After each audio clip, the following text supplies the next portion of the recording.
quality of a Fire Emblem map can be separated into 5 different factors. Flavor, how well the map matches the story and atmosphere that it is trying to portray, and whether or not it succeeds at making you feel like you're really experiencing the story as the developers intended. Objective, what the map is asking you to do in order to finish the chapter, be it seizing, routing, escaping, or defending. Is it offering you an objective that is interesting to work towards? Replayability, you finished the chapter, now how do you feel about it? Frustrated? Relieved? Satisfied? There's any number of possible outcomes that can occur after finishing a chapter, so consider whether or not you'd enjoy playing the chapter again on a subsequent playthrough.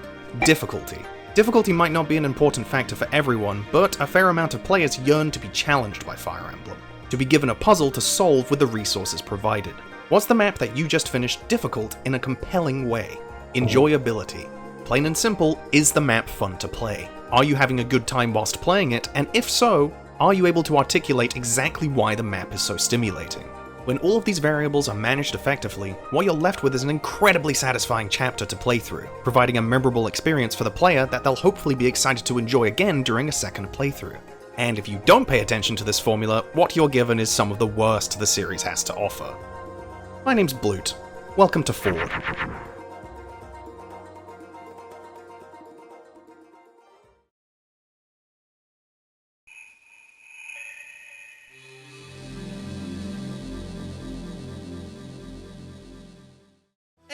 And welcome back to another episode of F.O.R.D.E. I can practically hear you all in the auditorium in rapturous fervor, just screeching and cheering for yet more F.O.R.D.E. content. Yeah, woo, yeah, go, yeah, F.O.R.D.E. There's nothing more exciting than F.O.R.D.E. And I can hear you gradually begin to destroy the stadium around me. So in fear for my life, I'll give you guys the solution to the anagram from last week. F.O.R.D.E. Versus premiere ended with R-Far Slapshot. I can't say the word R for some reason. That will then get placed into my magic anagram-riddled brain and will turn quickly into Fluorspar's Oath, otherwise known as Chapter 13 on Ephraim's Route of Sacred Stones. Honestly, I just kind of wanted to discuss a chapter that featured a Camus, or a Camus if you're using the quote official translation, or pronunciation rather. And it's been a while since we've talked about a Sacred Stones chapter, so here we are. Let's begin. For flavor for Fluorspar's Oath is a little bit weird. It feels like it should be a pretty straightforward affair of feeling the tragedy of Selena's choice to stay committed to Grotto's warmongering, regardless of how ridiculous it's become with Volta and Reeve being fucking cartoon villains. But it feels half-baked, in my opinion, just the whole structure of Selena's choice. I will just say that, while I know a lot of people really don't have any affection for the Camus archetype of a character who seems like they'd be reasonable enough to join the protagonist's side given the current circumstances of their army just falling around them, but they decide to fall with their country instead. Like, I know a lot of people don't like this archetype, as, like, in a lot of situations it just feels kind of forced and not really realistic.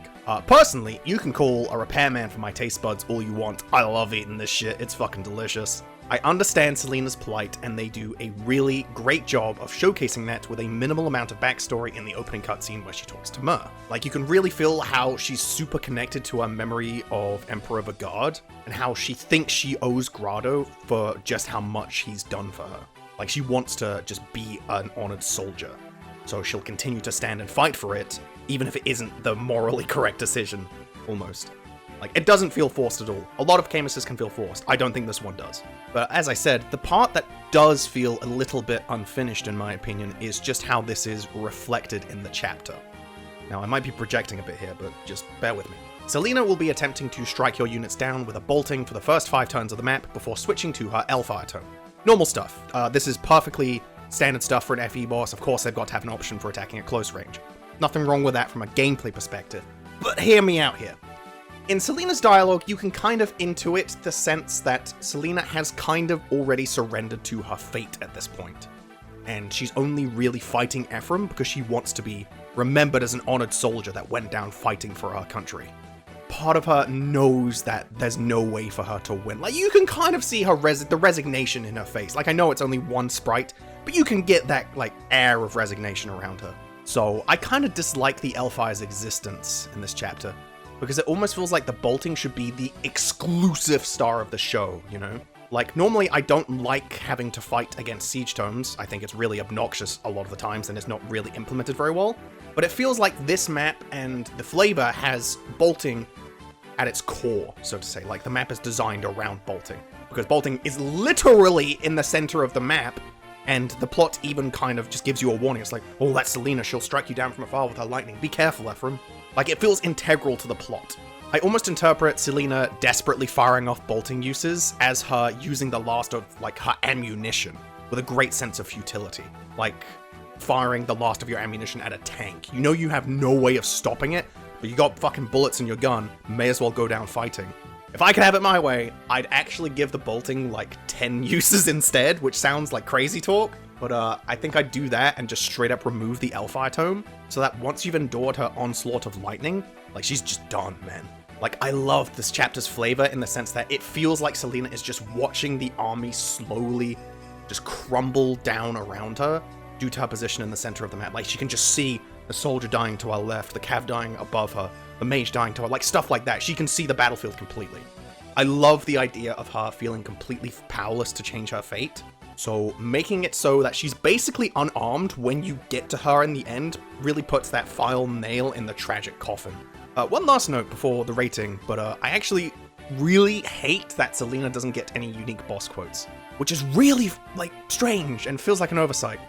Boss quotes are such an easy source of flavor and drama in Fire Emblem, and some of the best ones are in Sacred Stones, specifically with the Grotto Generals. Like Joshua and Kalak and Cormag and Volta have such great dialogue with each other, to the point that it makes Selena's lack of any dialogue past her generic quote kind of jarring. I'm not asking for much here, I'm not asking for like 7 different quotes, I just want a quote against Ducel for sure. It's really weird that she doesn't have one against Ducel, and maybe Ephraim, and that's it. Either way, flavor is pretty good this time around, but it definitely feels like it could use some improvements, so I think I'm going to give it a 3 out of 5. Good start. Now onto objective. This category is where the chapter is really going to shine. I was actually really pleasantly surprised when replaying this chapter, because I legit forgot how effectively it presents its objectives and side objectives. Although, right away, I will say that the main objective of Route can be a slog, as always, since you're going to have to rev up your Seth chainsaw and watch it rip through, like, 50 or so enemies, which for a map of this size is an insanely high amount. This map has a lot of fucking enemies. That being said, it works wonderfully with the flavor, as I mentioned earlier. Like, I don't think making the chapter's objective defeat boss, which is like really the only other acceptable option for this map, would work, as I think it would make the map too easy to skip. And despite contrary belief, as much as I do warp skip in a lot of chapters in Fire Emblem, I don't actually like warp skipping. I'd rather play the chapter. Also, I feel like I haven't talked about this in quite a while, but I actually love this map's structure and design. Like, having Selena at the center of the map act as this stationary turret, almost, that's capable of just obliterating your units if you aren't paying attention, feels really sick. It really feels like this would just be the way that she designed her army, so to say. Having her troops act as the initial assault while she finishes you off from afar. It's really cool. Like, you can feel the character behind it. Furthermore, to really enhance the feeling that you're playing on Selena's ideal terrain, like her home turf, is the addition of water tiles. These tiles are just present enough to slow down your ground-bound units, and makes it just tough enough to advance to the point where I don't think it's frustrating, and I actually kind of enjoy having to play by the map's rules. Outside of flyers and your berserkers, obviously, who get to just ignore those mechanics entirely, but hey, we're allowed a little bit of cheating, as a treat. As for the side objectives, absolutely no complaints. There is a ton to do on this map. It's actually kind of crazy. You have 2 villages to meet, both of which are under legitimate threat of being destroyed by brigands, and both of them have great rewards. So immediately, that's great. Moreover, the village on the right that's holding the talisman is also being heavily guarded by both a mage above and a sniper beneath, meaning that if you want to swoop in with a Tana or a Cormag, you're going to have to position really carefully if you don't want to get murked. In fact, yeah, I think that's one of the reasons why the objectives feel so great on this map, is because positioning is super important for once. Like, a lot of Sacred Stones can just feel like a big death ball for a good amount of maps, with you just throwing your strongest units towards the big red pile of children. But here you actually have to be a bit more careful, since there's constant threat of flyer reinforcements, there's Selena's bolting, there's units guarding side objectives. It's just so well executed. It really feels like all of the space on this map is utilized effectively. Along with having some stealables, which I always appreciate, Fluorspar's Oath has so many things that need to be ticked off on the to-do list, and it keeps you on your toes constantly with commendable reinforcements and pirates and brigands, and the units aren't like horrifically weak. Like, legitimately one of the most effective chapters in Sacred Stones, objective-wise. Easy 5 out of 5. No notes. Keep on cooking. Now for replayability, I'm not really sure what to say for replayability this chapter. It's certainly not a weak category or anything, but I'd be lying if it was really popping out to me as something incredible. Obviously the side objectives will act as something you can try and work towards on repeat playthroughs, as it's entirely possible and plausible to not make it in time to the village on the right on your first playthrough. But I don't really think that +2 res is going to make that much difference to your army in the long run, especially since we're dealing with Sacred Stones levels of difficulty for the most part. It's far enough along into the game that your army will probably be fixed at this point, meaning that you'll have decided who's going to be wielding stuff like Garm and Oddholmer, and fucking God forbid you have someone around to wield Gespenst. I know Ewan is a funny little lad, but don't give him the 20-weight Dark Tome, it's going to obliterate his spine. Regardless, that isn't really exclusive to this map, so I think the only actual area that could be considered good replayability would be how much you want to optimize this map. The village rewards and stealables are nice, but you're free to just blitz through the map with your strongest units if you feel like you're strong enough at this point. So I suppose that's something? I don't know. I'll be totally honest, I'm blanking here, so feel free to berate me in the comments. I think I'm just going to move on. I'll give this category a 2 out of 5, as while I do think the objectives are very well presented, your game plan is really only going to change depending on the number of flyers and berserkers you have at this point. Everything else is mostly the same. Again, feel free to correct my stupid ass in the comments if I'm missing something super obvious, but yeah, replayability is going to get a 2 out of 5. Could use just a bit more variety. And difficulty, Sacred Stone's easy, please clap. Now that we've gotten that out of the way, yes, the chapter is kinda easy. I've talked about how Selena's bolting and the promoted enemies will probably give you some strife, but at the end of the day, this is still FE8, so you're never going to be in that much danger. That's the fundamental problem with a lot of chapters in Sacred Stones when it comes to difficulty, is that the enemies are simply too weak. And more importantly, and this goes under the radar a bit, like I feel like people don't talk about this enough for Sacred Stones, is that your units are too strong. Enemy strength is lacking for sure, but I feel like the characters in Sacred Stones that the player is allowed to utilize are they're just so fucking powerful. Like your Vanessas, your Franzes, even like a trained Ross is really strong, your Cormags, your Tarnas. Their unit strength, along with insanely high XP gain, results in your army just being way too much of a juggernaut to stop. Like, how the fuck is Johnny Ironsword, the Cavalier with 7 speed, supposed to compete with a 17 defense promoted Vanessa? That was all natural! She just got to 17 defense. I've never seen a Vanessa get that much defense. Like, it's just not a fair contest. Now, that's not to say there aren't harder chapters in Sacred Stones, like Phantom Ship is a pretty tough chapter, and Chapter 6 can be pretty rough if you don't remember the position of the cavalry reinforcements that spawn, like, from turn 4, I think. They're actually pretty strong. However, for Fluorspar's Oath, the only real challenge will come from trying to achieve all of the side objectives within the limited time available, and making sure your units aren't positioned too close to Selena's bolting range. Other than that, it's your typical Sacred Stones affair of letting your behemoths run amok in the fields of battle. They might get slightly hindered by the terrain, but I never felt like any of them were in any danger, even with the threat of bolting. I would say it works with the flavor at least, since it does feel like your army is supposed to be stronger than Selena's in the story, especially when you compare it to the chapter after this, where it's the total inverse. So I'll give a couple points for that. It's a little tricky, but the fact that the objectives can be somewhat tough, and the flavor actually kind of requires that the chapter isn't too difficult, is enough for me to give the category a 3 out of 5. Which might be a little bit generous, but I think the bar for difficulty in FE8 is pretty low to the ground, so I think this is fair. And let's finish up with E! Enjoyability. Everybody's favorite category. This time around, I think there's plenty of stuff to have fun with in this chapter. If you're a story guy, Selena's tragic downfall is executed very well for a Camus, even if her characterization out of this chapter is somewhat lacking. Like, I won't pretend Selena is a particularly deep character, like, I couldn't tell you what she does outside of chapter 13, but I still like the way she's portrayed in Fluorspar's Oath. And if you're a gameplay guy, you've got villages to visit and you've got stat boosters to seal. But I think the aspect that I like the most is just watching the devs portray a Camus pretty well for once. Because as I said, a good chunk of people firmly believe that the archetype is just inherently flawed and you can't do a good Camus. And I completely disagree. I think you can. There's totally good Camuses in the series. Here's one. There are definitely characters in the series who aren't presented that well. Like Bryce in Path of Radiance is an awful Camus because he appears at literally the very end. Like, he's terrible. And I never remember liking Yenfei in Awakening that much either. Like, Genfei just felt like kind of a dick. But I'm gonna stand my ground and say that Selena's portrayal in this chapter is genuinely good stuff. In fact, the only part of this chapter that I'm not really a huge fan of is the difficulty.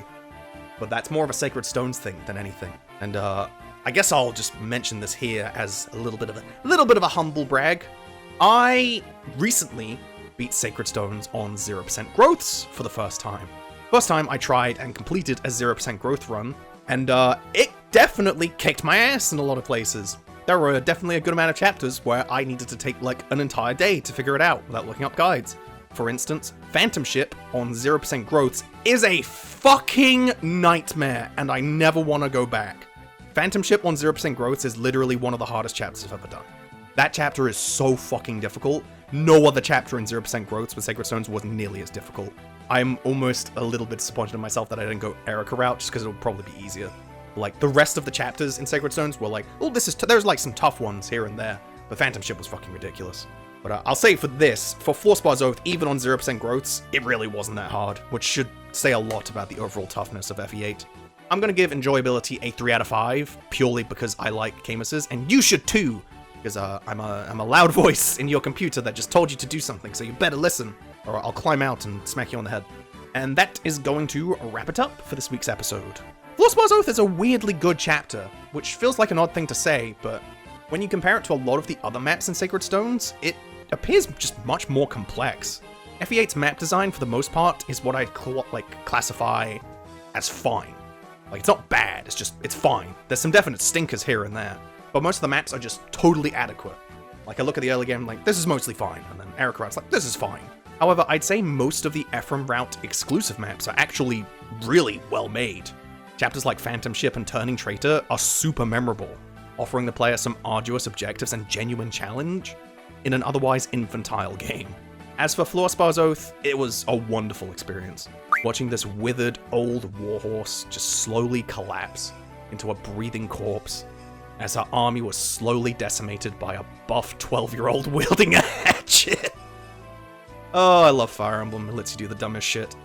As for our anagram, I hope you've got your thinking caps on, because this next one is going to be a doozy.